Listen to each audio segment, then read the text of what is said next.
రెండోసారి అమెరికా అధ్యక్షుడిగా బాధ్యతలు స్వీకరించిన తర్వాత డొనాల్డ్ ట్రంప్ ప్రపంచ దేశాలపై సుంకాల బాంబు వేస్తోన్న సంగతి తెలిసిందే. ఈ క్రమంలో ఇప్పటికే సుంకాల రాజు అని అభివర్ణిస్తూ భారత్పై అన్ని విధాలా తన దాడి మొదలుపెట్టిన ట్రంప్ ఇప్పుడు తాజాగా చైనాకు షాక్ ఇచ్చారు.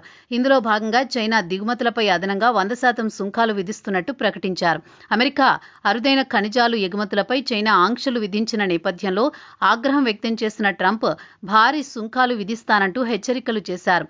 ఇదే సమయంలో చైనా అధ్యక్షుడు జిన్పింగ్ తో భేటీని రద్దు చేసుకుంటానంటూ బెదిరింపులకు దిగారు. ఈ నేపథ్యంలో తాజాగా చైనాపై సుంకాల బాంబు పేల్చారు. ఈ టారిఫ్లు నవంబర్ 1 నుంచి అమల్లోకి రానున్నట్టు వెల్లడించారు. ఇప్పటికే చైనాపై 30% సుంకాలు విధించిన ట్రంప్ అదనంగా 100% సుంకం విధిస్తామని ప్రకటించారు. ఈ సందర్భంగా వాణిజ్యంపై బీజింగ్ అసాధారణమైన దూకుడు వైఖరిని తీసుకుంటోందని ఆరోపిస్తూ అమెరికా కూడా అదే విధంగా స్పందిస్తుందని హెచ్చరించారు. ఈ సందర్భంగా నవంబర్ 1, 2025 నుండి ముందుగానే చైనా తీసుకునే ఏవైనా తదుపరి చర్యలు లేదా మార్పులను బట్టి యునైటెడ్ స్టేట్స్ ఆఫ్ అమెరికా ఆ దేశంపై 100% సుంకాన్ని విధిస్తుందని ట్రంప్ ప్రకటించారు.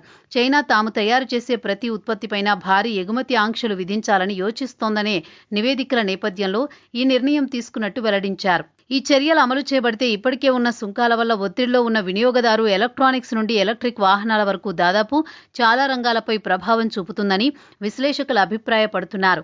ఇదే సమయంలో ట్రంప్ తన మొదటి పదవీకాలంలో చేసిన వాణిజ్య యుద్ధాల తర్వాత వాషింగ్టన్ తీసుకున్న అత్యంత తీవ్రమైన చర్యల్లో ఇది ఒకటవుతుందని అంటున్నారు.